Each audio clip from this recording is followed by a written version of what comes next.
Olá, BR de todo esse país.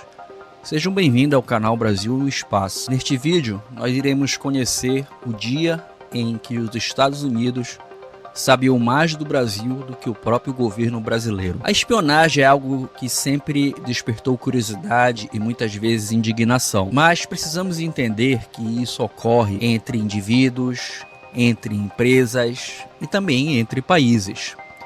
Afinal, vivemos numa economia de mercado e quem detém informação privilegiada pode se manter na vanguarda. O Brasil também pratica espionagem, assim como China, Rússia, França e qualquer outro país com interesses estratégicos.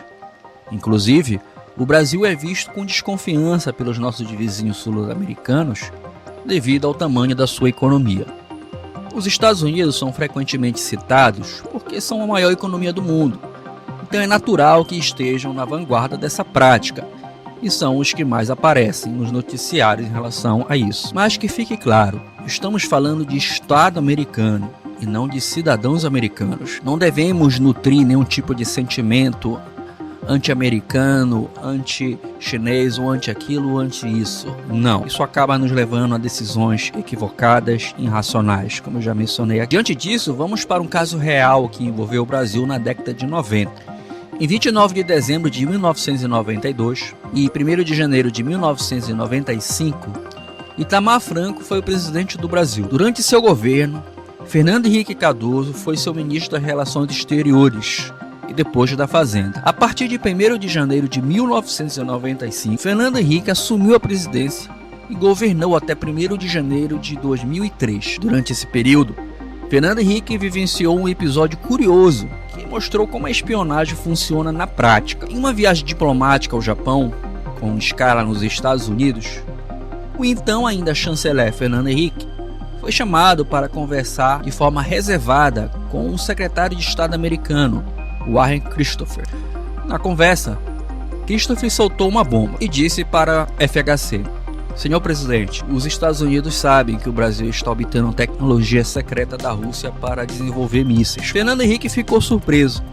Ele não fazia ideia disso, mas como resposta ironizou e disse: olha, se o Brasil e a Rússia estão fazendo isso, só pode ser com financiamento americano, porque nós estamos em crise. Na época, o governo brasileiro vinha tentando estabilizar a economia do país, que convivia com períodos hiperinflacionários recorrentes e períodos de recessão. E Fernando Henrique participou da equipe que implementou o Plano Real, que estabilizou nossa economia e que dura até hoje.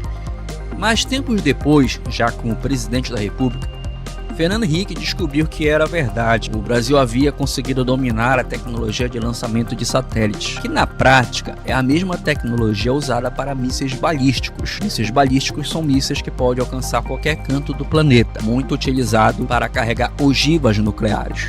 E é até compreensível, pois quem tem capacidade tecnológica para colocar satélites ou qualquer outro objeto pesando toneladas no espaço, certamente consegue levar ogivas qualquer canto do planeta. Ou seja, os Estados Unidos sabiam disso antes do próprio ministro das Relações Exteriores e até antes do presidente Itamar Franco. Diante dessa situação, Fernando Henrique decidiu agir estrategicamente. Anunciou ao mundo que o Brasil dominava essa tecnologia e propôs ao Brasil a entrada no regime de controle de tecnologia de mísseis, o MTCR. Curiosamente, esse período também, por volta de 2003, foi o ano em que tivemos o acidente de Alcântara, onde também muito se especulou que o Brasil poderia ter sido vítima de uma sabotagem. Isso se chama guerra híbrida, é algo que ocorre nos bastidores e nós não sabemos, não temos conhecimento, não é de conhecimento do grande público.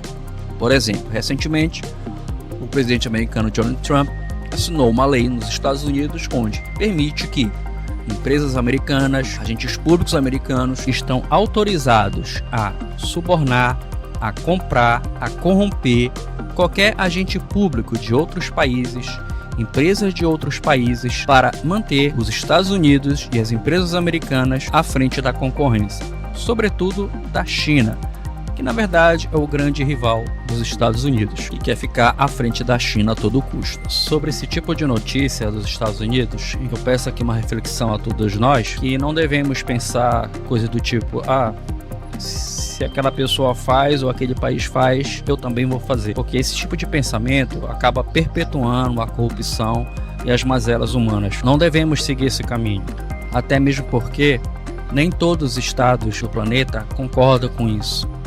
E muitos governos estão atentos a isso. Porém, o mais curioso foi a reação da mídia. O anúncio foi feito durante o evento da Embraer, o lançamento do jato ERJ-135. E ninguém do Brasil deu muita importância. Só quando a notícia saiu nos Estados Unidos é que a imprensa brasileira começou a falar sobre o assunto, mas mesmo assim de forma muito tímida, já que outras instituições brasileiras, como a Agência Espacial Brasileira, os militares ou qualquer outro cientista, não se posicionou desta forma. No entanto, isso é até perfeitamente natural, pois se era segredo, obviamente que essas pessoas jamais iriam falar. E também, se o Brasil estava com o foguete pronto para ser lançado na base de Alcântara, então supõe-se que a capacidade realmente estava ali pronta. Depois foi feita a perícia da Força Aérea Brasileira e verificou-se que, na verdade, o acidente foi fruto de falta de recursos para a manutenção. Como salientou um especialista, um projeto de foguete bem conduzido já é uma fonte de perigo. Sem os devidos amparos, as falhas se multiplicam muito mais. Portanto, tendo sido sabotado ou não, fica difícil provar diante de tal cenário. E aí, realmente, a mídia não deu muita atenção. Mas não foi só nisso que os Estados Unidos demonstraram interesse sobre o Brasil. E demonstraram realmente que sabiam muito sobre o Brasil. Quando já era presidente, Fernando Henrique foi convidado pelo então presidente americano, Bill Clinton, para passar um fim de semana em Camp Davis, a residência de verão do presidente americano. Durante uma conversa privada, Clinton sugeriu que o Brasil tivesse um papel mais ativo na América Latina, especialmente na Colômbia, país que enfrentava problemas com o narcotráfico e a guerrilha há muitos anos, e ainda enfrenta. Clinton não pediu explicitamente uma intervenção militar do Brasil naquele país, mas a mensagem era clara. Os Estados Unidos queriam que o Brasil assumisse uma posição mais forte na Colômbia, mais ou menos o que ocorreu, por exemplo, com o Haiti, onde o Brasil enviou soldados para aquele país que estava ou está ainda em uma anarquia total. No contexto de América Latina, os Estados Unidos sempre olharam para o Brasil como um líder natural, até pelo tamanho da sua economia, o tamanho geográfico, a capacidade militar. Então, os Estados Unidos, enquanto ele está ocupado com outros cantos do planeta, ele obviamente, convida o Brasil, olha, resolva aí, por favor, que nós estamos ocupados aqui. É mais ou menos isso que ocorre. Mas Fernando Henrique recusou essa ideia. O Brasil manteve a sua própria política antidrogas e rejeitou a proposta americana de um comando unificado na repressão ao narcotráfico na Colômbia. Em suma, o que o Bill Clinton sugeriu é mais ou menos o que o Trump também sugeriu em relação ao México, onde uma intervenção militar para atacar os cartéis colombianos que fabricam drogas e enviam para os Estados Unidos. Mas como muitos especialistas militares têm se pronunciado, isso não seria muito frutífero. Seria muito mais para uma exibição de poder do que propriamente para uma solução. Isso ocorre porque o narcotráfico, a produção de cocaína, diferentemente de você atacar uma base militar ou um país inteiro, é descoordenado. Uma fábrica de drogas abre-se no meio da selva, com poucos recursos, poucas pessoas, para fabricar uma grande quantidade de drogas. Então, ou seja, por mais que os Estados Unidos invadissem, no momento que eles se retirassem, o México novamente, os traficantes, toda a desigualdade social que o México convive, obviamente novos traficantes iam surgir e novos laboratórios, e isso ia novamente retornar. Assim como foi quando os Estados Unidos invadiram o Iraque, hoje já é governado pela maioria xiita, quando eles invadiram também o Afeganistão, onde o Talibã também já retornou. Enfim, a história mostra que intervenções militares em assuntos muito complexos, muito mais de natureza social ou ideológica, somente a intervenção militar ou a força bruta acabam não resolvendo a questão. Porém, esse episódio mostra como a espionagem e a geopolítica se misturam. Um país quer ficar para trás na corrida da informação e poder. Mas a grande questão é, até que ponto o Brasil está preparado para proteger seus próprios segredos e quais realmente as capacidades brasileiras que chamam tanta atenção dos americanos para ficar espionando o seu vizinho sul-americano. Todas as evidências nos levam a uma resposta qualificada sobre essa questão proposta. O Brasil domina, assim, vários dos elementos tecnológicos necessários para colocar satélites em órbita, porém não consolidou até o momento um programa de lançadores orbitais por razões primariamente financeiras, gerenciais e políticas. Em outras palavras, o país atingiu conhecimento e capacidade em propulsão sólida, construção de satélites, integração de sistemas e operações de lançamento, sabe fazer, mas não tem como fazer. O que falta é transformar esse domínio tecnológico em realizações práticas de forma consistente, algo impedido por restrições orçamentárias, falta de continuidade administrativa e priorização inadequada. Como eu friso bastante aqui no canal, nosso país não tem uma política de Estado na área espacial. A cada 4 anos, a depender do governo que assume, ele pode eleger novas prioridades. Então, esse orçamento, esta gestão, ela fica oscilando o tempo todo. Ao contrário de outros países, como Rússia, China, Índia, onde certas áreas são consideradas estratégicas, independente do governo que assuma, pois tais políticas só dão resultado em longo prazo e não em 4 anos. Como eu disse aqui uma vez, lançar foguetes, infelizmente, não dá votos. Mas os fatos históricos demonstram que sempre que houve investimento firme, planejamento, o Brasil avançou tecnicamente. Como, por exemplo, o VLS nos anos 90, o motor S-50 recentemente, que novamente foi paralisado por questões orçamentárias, porque também estava ligado à Vibraz, que está num período de falência. Enfim, novamente, o Brasil nada consegue, mas depois tem que refazer tudo novamente, desperdiçando conhecimento, recursos humanos e financeiros. A tragédia de 2003 expõe essas fragilidades que eram em parte decorrente dessa falta de um colchão de segurança oferecido por um programa robusto. Uma indústria espacial requer devidos amparos, que inclui recursos financeiros adequados e bem geridos, infraestrutura de testes, retenção de pessoal qualificado, experiência e gestão eficiente. Esses fatores, infelizmente, nem sempre estiveram presentes de forma suficiente no programa espacial brasileiro. Diante disso, não se pode afirmar que o Brasil carece de competência tecnológica. Ao contrário, ele a possui, mas o subutiliza. Prova disso é que os satélites Amazônia 1, por exemplo, foram desenvolvidos inteiramente no Brasil e estão até hoje no espaço. Porém, a dependência de lançamentos de satélites por governos estrangeiros decorre do fato de o veículo lançador completo não ter sido finalizado. Diversos depoimentos, incluindo de ministros e diretores de instituto, apontam que o gargalo tem sido financeiro e organizacional. Não é um segredo técnico desconhecido. Todos os cientistas brasileiros são enfáticos, não é a falta de capacidade tecnológica do país, mas sim orçamento.